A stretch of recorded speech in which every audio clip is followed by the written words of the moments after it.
വളരെ ഫേമസ് ആയിട്ടൊരു കഥയുണ്ട്. IBM-ന്റെ പണ്ടത്തെ CEO വാട്സൺ, അദ്ദേഹത്തിൻ്റെ ഒരു ടോപ്പ് എംപ്ലോയി ഒരു മിസ്റ്റേക്ക് വരുത്തി $10 മില്യൺ കമ്പനിക്ക് നഷ്ടം വന്നു. അപ്പോൾ ഈ എംപ്ലോയിയെ അദ്ദേഹത്തിൻ്റെ ചേംബറിലേക്ക് വിളിപ്പിച്ചു. അപ്പോൾ എല്ലാവരും കരുതി ഇയാളെ ഫയർ ചെയ്യാൻ പോവാന്ന്. അപ്പോൾ ഇദ്ദേഹം ആ റൂമിലേക്ക് വന്നപ്പോഴേ തന്നെ വാട്സൺ ചോദിച്ചു, നിങ്ങളെ ഞാൻ എന്ത് ചെയ്യാൻ പോവാണെന്നാണ് നിങ്ങൾ കരുതുന്നത്? Obviously you are going to fire me.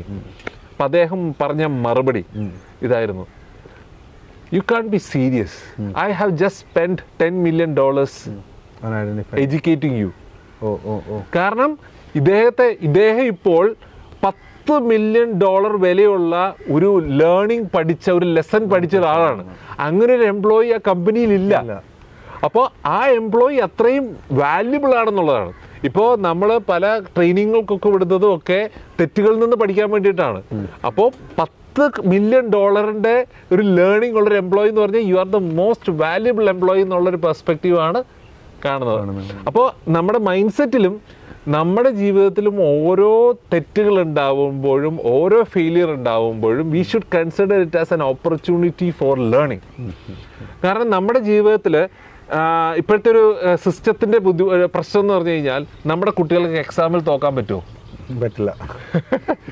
നമുക്ക് ഒരു ജോലിക്ക് കയറിയാൽ അവിടുത്തെ പെർഫോമൻസ് അപ്രൈസിൽ മോശമാകാൻ പറ്റുമോ? പറ്റില്ല. അപ്പോൾ ഒരു തോക്കാനുള്ള ഫെയിൽ ചെയ്യാനുള്ള അവസരം കൊടുത്തില്ലെങ്കിൽ ഒരു കുട്ടിക്ക് എങ്ങനെയാണ് ലേൺ ചെയ്യാൻ പറ്റുക? ഒരു വ്യക്തിക്ക് എങ്ങനെയാണ് പുതിയ കാര്യങ്ങൾ എക്സ്പ്ലോർ ചെയ്യാൻ പറ്റുക? അപ്പോൾ നമ്മുടെ പെർസ്പെക്റ്റീവിലാണ് ചേഞ്ച് വരേണ്ടത്. It's not about how many times you fail, it's about how much you have learned. എപ്പോഴും ഓർക്കേണ്ട ഒരു കാര്യമുണ്ട്, make mistakes but don't make the same mistake twice. You learn from the mistake but don't make the same mistake twice. അപ്പോൾ ഈ ഒരു mind set change ആണ് നമ്മുടെ ഏറ്റവും കൂടുതലായിട്ട് വേണ്ടത്.